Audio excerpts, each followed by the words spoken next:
जय श्रीमन नारायण। जो टिप्पणी मैं देने जा रहा हूं वह रामानुज दास श्रीमन गट्टू वेणुगोपाल स्वामी द्वारा दी गई है। अध्याय 11 विश्वरूप समदर्शन योग, श्लोक 52। सुदुर्दर्शम् इदं रूपं दृष्टवानसि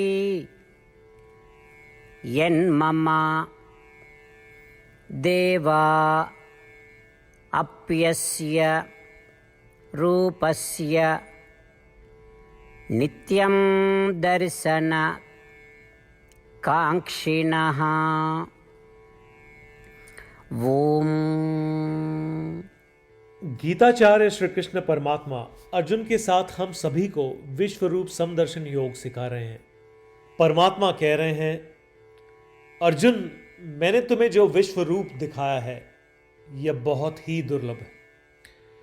मेरे इस विश्व रूप को देखना किसी के लिए भी संभव नहीं। अर्जुन, सभी देवी देवता हमेशा प्रार्थना करते रहते हैं कि वे मेरे इस विश्व रूप को देखें, और वे हमेशा मेरे इस विश्व रूप को देखने की आकांक्षा रखते हैं। इस प्रकार श्री कृष्ण परमात्मा अर्जुन को अपने विश्व रूप की महान महिमा बता रहे हैं। आइए हम भी श्री कृष्ण परमात्मा के विश्व रूप की महिमा का अनुभव करें और इस ब्रह्मांड में हर जगह श्री कृष्ण परमात्मा की उपस्थिति को महसूस करें। श्री कृष्ण परमात्मा या श्रीमन नारायण के प्रति समर्पण करके अपने जीवन को सार्थक बनाने का प्रयत्न करते हुए आइए हम भी श्री कृष्ण परमात्मा के शब्दों को श्लोक के रूप में दोहराने का प्रयत्न करें।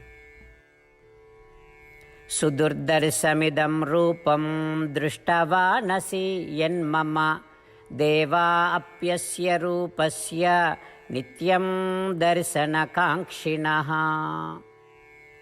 श्रीमद् भगवद गीता का संपूर्ण सार श्री कृष्ण परमात्मा द्वारा अध्याय 18 श्लोक 65 से 70 में 8 कार्य करने के लिए दिया गया है। श्री कृष्ण कहते हैं, मुझे वे लोग पसंद है जो इन 8 बातों का पालन करते हैं। मैं उन भक्तों की हर प्रकार से रक्षा करूंगा।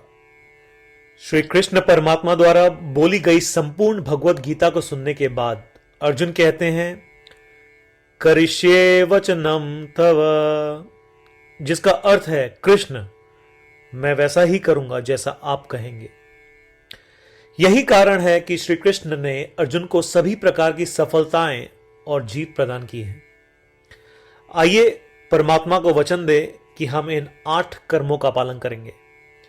ऐसी कोई पूजा, तप या यज्ञ नहीं है जो परमात्मा को यह शब्द देने से बढ़कर हो। मैं कहूंगा कि ये 8 प्रतिज्ञाएं हमें करनी चाहिए। कृपया आप सभी इन्हें अपने दिल और दिमाग में सोचें। इस प्रकार श्री कृष्ण को अपना वचन देते हुए आइए हम सभी श्री कृष्ण के सुंदर चेहरे को खुशी से चमकते हुए देखें और आनंद का अनुभव करें। जय श्रीमन नारायण। ये है हमारे 8 वचन।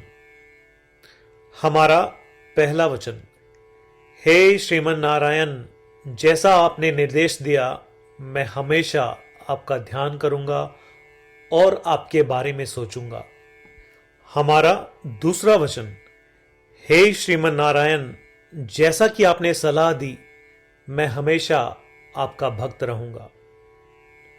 हमारा तीसरा वचन, हे श्रीमन नारायण, मैं अपने सभी कार्य आपकी सेवा के रूप में और आपकी संतुष्टि के लिए करूंगा। हमारा चौथा वचन, हे श्रीमन नारायण, जैसा कि आपने अनुसरण करने के लिए कहा था, मुझे पूरा विश्वास है कि मैं आपका हूं और मैं हमेशा अपने हाथ जोड़ूंगा और आपको नमस्कार करूंगा। हमारा पांचवा वचन, हे श्रीमन नारायण, मुझे आपके शब्द मामेकम शरणम व्रज याद आते हैं जो आपने सिर्फ और सिर्फ आपको ही समर्पण करने को कहा था। श्रीमन नारायण, मैं केवल आपके प्रति समर्पण करता हूं।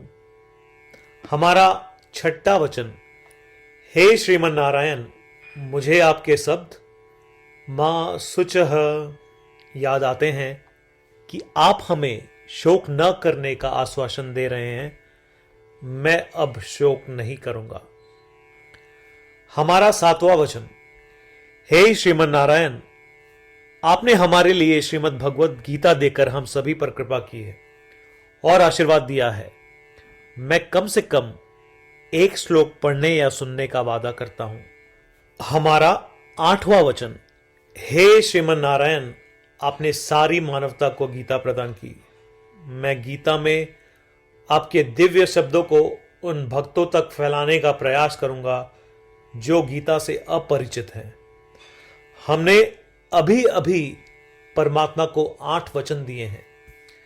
प्रतिदिन श्रीमन नारायण को यह वचन देना कि हम वैसा ही करेंगे जैसा वे कहेंगे, अपने आप में एक महान पूजा है। आइए हम उसे अपने अटल विश्वास के साथ अपना वचन दें। श्रीमन नारायण करिष्ये वचनम तव, जिसका अर्थ है, श्रीमन नारायण, मैं आपके निर्देशों के अनुसार कार्य करूंगा। सर्वम श्री कृष्णार्पणमस्तु। जय श्रीमन नारायण। सुदुर्दर्शम् इदं रूपं दृष्टवानसि यन्मम देवा अप्यस्य रूपस्य नित्यं दर्शन कांक्षिणः। ॐ सुदुर्दर्शमिदं रूपं दृष्टवानसि यन्मम देवा अप्यस्य रूपस्य नित्यं दर्शनकाङ्क्षिणः।